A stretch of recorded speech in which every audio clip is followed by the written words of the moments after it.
Ayan, good day sa inyo mga sir. Explain ko uli sa inyo yung tungkol sa ating throttle assembly, no?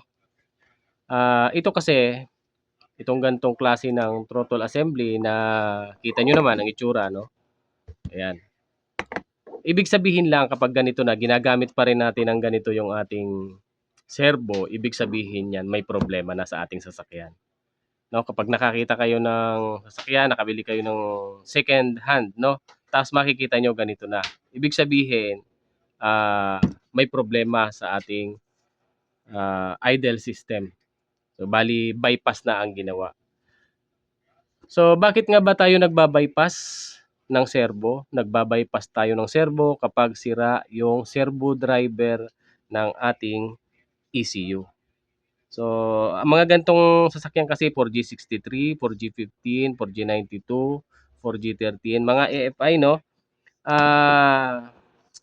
Mahirap nang ayusin o hindi naman siguro, wala lang tayong alam na manggagawa ng ECU. Kung meron man, sa mga makabagong ECU, yon mas madali na silang nagre-repair. Doon sa mga old model, parang bibihira na yung alam kong nagre-repair ng ECU. So ang ginagawa na lang ng paraan yung ating servo. Kapag sira ang servo driver, para magamit pa rin yung ating sasakyan, ginagawa ng paraan yung ating servo. Sabi ko nga doon sa unang video ko, kapag sira ang servo driver, tinatakpan natin itong butas na to. To. So, ito po yung hangin na nagmumula dito sa ating throttle body. So, pag umandar yung sasakyan, papasok yung hangin dito, papunta sa servo, at papunta sa cold start. So, yan. Kasi nga, sarado yung valve. Nakasara yung valve. So, papasok yung hangin dito, papunta sa servo, at ito naman, papunta sa cold start. Ngayon, kapag binaypass natin ang servo, ito yon. Pag sinarado natin to, ibig sabihin, ang papasok na hangin na nagmumula kay map sensor sa cold start dadaan. So si cold start na lang, may kulang na. Mag-a-adjust na tayo kasi nga sarado na si servo. Si cold start na lang ang gumagana. Ito naman yung papunta kay cold start. Yan. Ngayon, kapag mainit na yung tubig na nanggagaling dito, tapos pabalik dito, mangyayari, magsasarado yung valve. Kapag nagsara yung valve, hindi na makakalusot yung hangin dito. So ito yung input, ito yung output, and then yung output papasok dito, lalabas naman siya dito. So papunta siya sa intake manifold sa ating combustion. Ayun. And then si servo naman, dito ang output ni servo. So, syempre kapag tinakpan na natin yung servo, wala nang hangin na papasok dito. Si cold start na lang ang meron. So, sa ganung paraan, maiiwasan na yung ating rough idle. So, magagamit na natin ng matino yung ating sasakyan. So, yun. Balik natin. Ayan, ganyan ang posisyon. So, isa pa, ayon doon sa unang video ko, sabi ko wag gagalawin yung pixas. Yung adjuster na to. So, hindi natin pwedeng galawin to. Bakit? Kasi si TPS ay calibrated. Once na naka-install na yung ating TPS, hindi na natin pwedeng galawin yung ating pixas.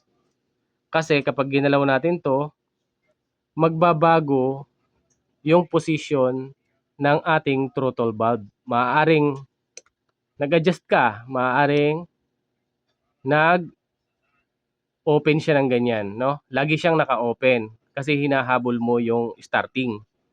Kasi yung cold start, mangyari kasi kapag nasira ang servo driver, yung ating cold start gumagana pa rin pero hindi kagaya ng gumagana yung servo na nagtutulungan sila. Nagtutulungan yung servo at yung cold start. Ngayon, kung halimbawang bypass na yung servo, so si cold start na lang. So ang mangyayari, mabilis pa rin siyang mag-i-start pero hindi siya mag-i-start na matulin sa umaga. maaari mag-a-adjust ka ng cold start, i-a-adjust natin dito. So bubuksan natin dito, i-adjust natin dito. Ang problema kapag nag-adjust tayo, baka kapag uminit yung tubig, hindi na niya masarahan. Baka magsara siya, hindi siya umabot, hindi siya lumapat. So lusot pa rin yung hangin. Ang mangyayari, magra-rough idle pa rin tayo. So kaya ang pinaka the best, wag na nating galawin yung cold start. Wag na nating galawin. So ang mangyayari, pag start sa umaga, paiinitin mo muna yung sasakyan kahit hindi siya. Wag nyo nang hanapin yung matulin ha. Kasi pagka cold start kasi, sa unang andar matulin and then after a few minutes, bababa. Kapag sira ang servo driver, hindi na siya ganun. I-start siya, pero pag uminit siya, hindi na siya bababa. So stable na siya, stable na. Ang gagawin mo na lang, aantayin mong uminit bago mo patakbuhin yung sasakyan. No? Ganun ang gagawin natin. Kailangan mag-normal operating temperature bago natin patakbuhin yung ating sasakyan. So yun yung negative na ano natin doon kapag kasira na yung ating servo driver. Pero kapag ka nakainit na, okay na siya. Okay na uli. Ngayon, ito kung bakit hindi ginagalaw, no? Sabi ko, hindi na ginagalaw dapat ito. Kasi nga, kapag ginalaw mo, hinabol mo yung ating cold start, ganyan ang mangyayari. Naka-open palagi yung bulb. So, ibig sabihin, malakas sa gasolina. Or maaring lumakas o maaaring magsara ng tuluyan. Kasi actually, ito, naka-open niya ng konti eh. Naka-open niya ng konti ayon sa pagka-calibrate ng ating PIXAS and then TPS. Ngayon, kung bakit hindi siya pwedeng galawin, magsisend siya kasi ng information kay ECU. Ngayon, naka-fully close. So, syempre, isisend niya kay ECU na naka-fully close siya. So, kapag nag-o-open tayo, ganun din, magsisend siya kung gaano kalaki yung opening ng ating throttle valve. Magsisend siya kay ECU. Ngayon, kung halimbawang nasira yung ating pagkakakalibrate ng PIXAS, mag-iiba-iba ng information kapag ka nag-fully close. Naka-fully close siya sa TPS, pero yung actual dito, naka-open. Yun ang magiging problema. Kaya magra-rough idle pa rin tayo. So para maiwasan ang rough idle, una, wag na itong gagalawin, hindi ito ginagalaw. Kung mag-a-adjust tayo, dito lang tayo mag-a-adjust sa ating fast idle screw. Dito lang tayo mag-a-adjust. Ayun, ganun lang. Kapag ka nagba-bypass ng servo. So kung meron na akong hindi na ipaliwanag, mag-comment lang kayo dyan sa baba. Kung meron kayong gustong malaman o hindi nyo naiintindihan, i-comment nyo lang dyan para maipapaliwanag ko sa mga susunod na video. Ayun, sana nakatulong sa atin mga kalanser. Ganito lang, kapag nagkakaproblema yung servo driver, ganito lang yung paraan na magagawa natin para magamit pa rin natin yung ating sasakyan. Kapag kasi nasisira ang servo, kapag hindi agad natin na-monitor na sira yung servo, naaapektuhan yung ating servo driver at iyon ay nasisira. Yun po ay nandun sa ating computer box mismo. So, kaya kapag nakaramdam kayo ng may pagbabago, agapan nyo kaagad para hindi na umabot sa pagkasira ng servo driver.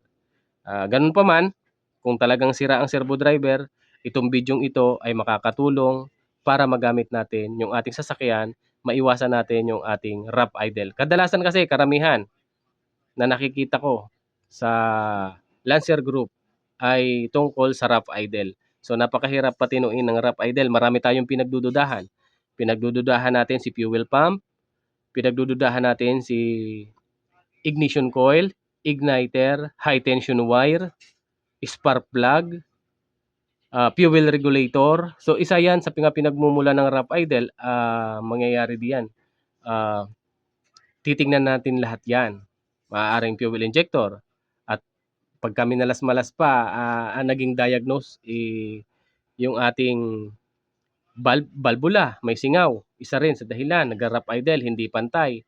Fuel injector, magpapalit tayo. So sa pag nagpalit ng fuel injector, hindi basta-basta. Merong mga fuel injector na para sa ganong makina. Sa iba't ibang makina, iba-iba ang klase ng fuel injector. Hindi porke Lancer, 4G15, 4G92 ay pare-parehas na. Magkakaiba po yun ng fuel injector. Kagaya nito, ito po ay para sa 4G63. Ayun. So yun lang guys, kung nagustuhan nyo ang video ito, pakishare na rin para marami ang matulungan ng video ito sa mga nagdi-DIY ng mga kalanser natin. Yun. Pakishare na lang guys. Maraming maraming salamat. At kung meron man kayong gustong itanong, i-comment nyo lang dyan sa baba. Yun.